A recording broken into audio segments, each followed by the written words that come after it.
Une polémique en France à l'approche des Jeux Olympiques. Paris se débarrasse-t-elle de ces migrants sans logement? Plusieurs associations le dénoncent. Soutenir l'Ukraine de façon structurée et sur le long terme, c'est ce que veut l'OTAN. Les alliés sont préoccupés par les difficultés de Kiev sur le terrain. Israël toujours critiqué après la frappe ayant tué 7 humanitaires lundi. Plusieurs chefs de gouvernement exigent la transparence sur ce qui s'est passé. Parcourir de longues distances en voiture électrique sera de plus en plus facile. Bruxelles souhaite que toutes les autoroutes européennes disposent de bornes de recharge tous les 60 km.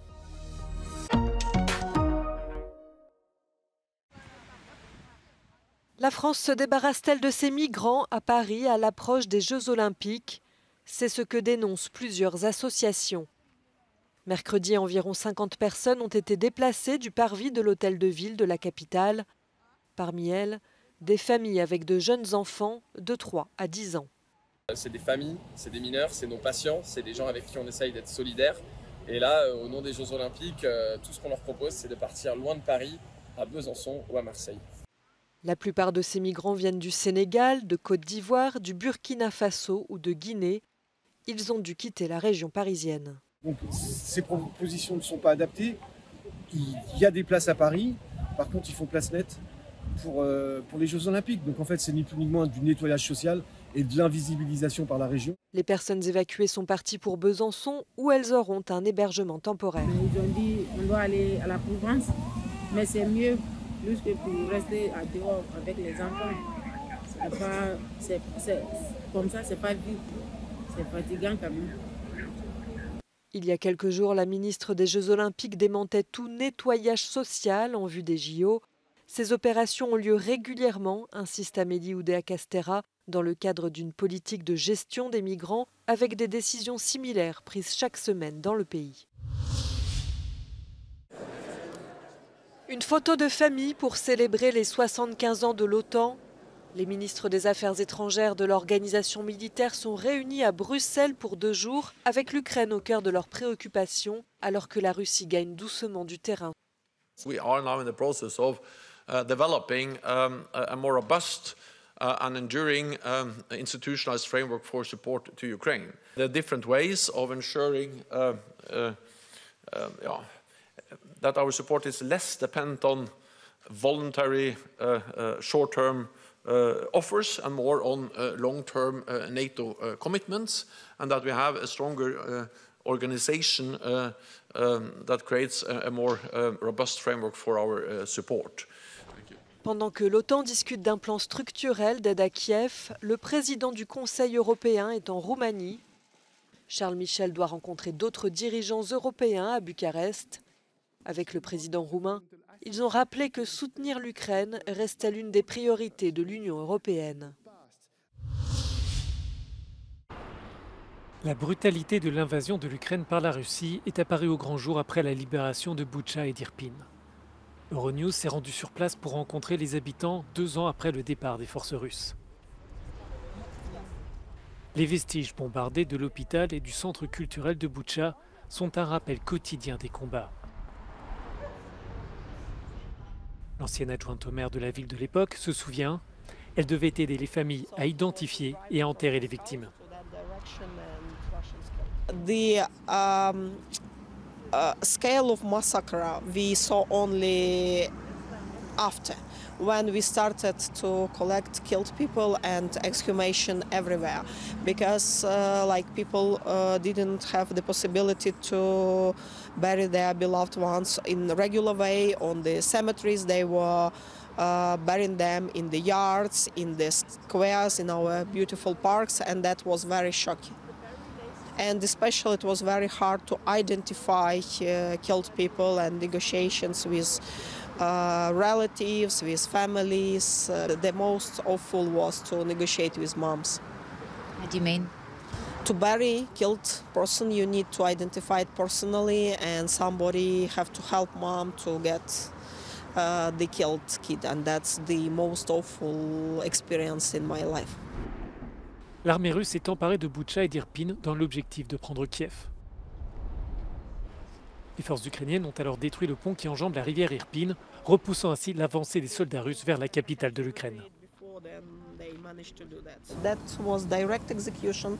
They had tied arms and they were killed from the back head from very close distance.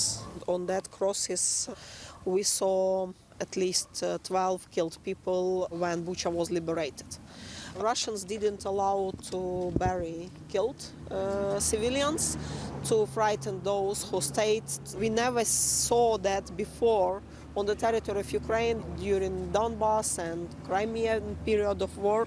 That's why Bucha case became so shocking for all us as well. Bucha became some kind of alive museum of war crimes.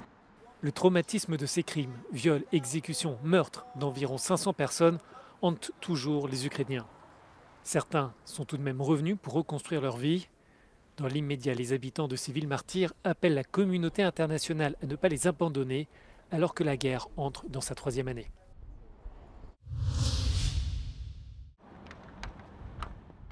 Kiev et Helsinki ont signé des engagements bilatéraux de sécurité sur 10 ans.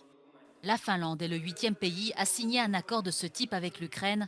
Celui-ci comprend un programme d'aide d'un montant de 188 millions d'euros, avec entre autres de la défense aérienne et de l'armement lourd. We should never forget the big picture, that a path towards EU membership and NATO membership for Ukraine is by definition a victory for Ukraine and a defeat for Russia and for Putin. Le président ukrainien a également donné des précisions sur l'abaissement de l'âge de conscription de 27 à 25 ans dans le but de combler le manque de recrues dans l'armée. Півмільйона нам не потрібно. Я вдячний Гавкому за аудит. Важливо, що він знайшов сили і всередині Збройних сил України. А відповідна кількість, яка не була на фронті, вони на фронті будуть.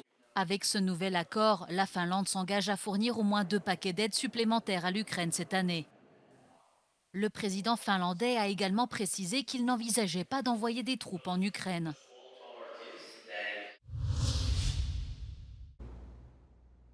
La mort lundi des 7 travailleurs de World Central Kitchen à Gaza rappelle que ce territoire est le plus mortel au monde pour les humanitaires. We have seen a significant increase in global attention to this issue, to the safety of humanitarian workers, in large part because of the nationalities of those who were killed on Monday. And that is an uncomfortable reality, but if any good can come of that attention, perhaps it can be an increase in political and diplomatic attention, focused not just on the safety of aid workers, which is important in and of itself, but on bringing about the conditions in which aid can be scaled up and provided to Palestinians in Gaza at the level that it's needed.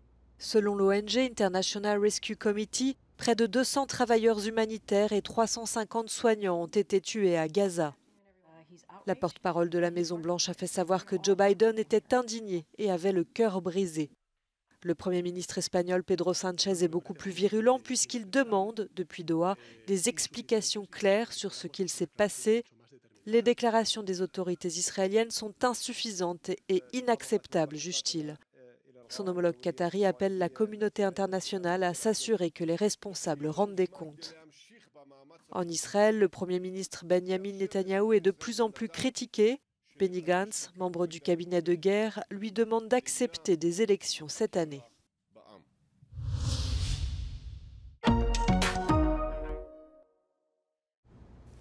En Géorgie, le gouvernement veut traquer les lobbies accusés d'être des agents d'influence étrangers. Le parti au pouvoir, le Rêve géorgien, a annoncé mercredi son intention de resoumettre au Parlement une loi controversée, critiquée pour sa ressemblance avec une loi russe utilisée pour réprimer l'opposition. Ce projet avait déjà déclenché des manifestations massives l'année dernière. Selon Amnesty International, ce projet de loi permettrait de piétiner les droits à la liberté d'expression et d'association. Les autorités espagnoles ont interdit à 69 ressortissants boliviens de débarquer d'un navire de croisière à Barcelone en raison de problèmes de visa pour entrer dans l'espace Schengen. Le navire de croisière MSC Harmony transportait 1500 passagers depuis le Brésil. Il est arrivé à Barcelone le 2 avril et devait poursuivre sa route jusqu'en Croatie. Le navire restera au port de Barcelone jusqu'à ce que MSC Croisière, les autorités espagnoles et boliviennes parviennent à un accord. Ces voitures électriques ont parcouru des centaines, voire des milliers de kilomètres à travers l'Europe pour montrer que les longs trajets, l'un des principaux défis de mobilité de l'Union européenne, sont désormais possibles. Tous les véhicules ont été rassemblés à Bruxelles à l'occasion de la rencontre des ministres européens des Transports. Planning with an electric car is always one step bigger challenge than with a regular car, but for us, we came from Romania. We tried for the first time not to make any plans, so we just drove like a normal car. Whenever we hit, I don't know, 20-30% battery, we start looking for a place to charge. La disponibilité des bornes de recharge est depuis des années l'un des principaux enjeux de la popularisation des véhicules électriques. Les voitures doivent généralement être rechargées tous les 300 à 400 km et le processus dure au minimum 20 minutes. Mais avec l'interdiction de vente de voitures neuves à moteur thermique d'ici 2035, la Commission européenne doit trouver des solutions. It's not solved, but since today we are celebrating the new regulation on a trans-European transport network, which asks for compulsory deployment of recharging points along to the main roads. D'ici 2026, toutes les autoroutes de l'Union européenne seront équipées de bornes de recharge tous les 60 km. Une mesure qui facilitera la conduite des voitures électriques et l'arrivée rapide à destination.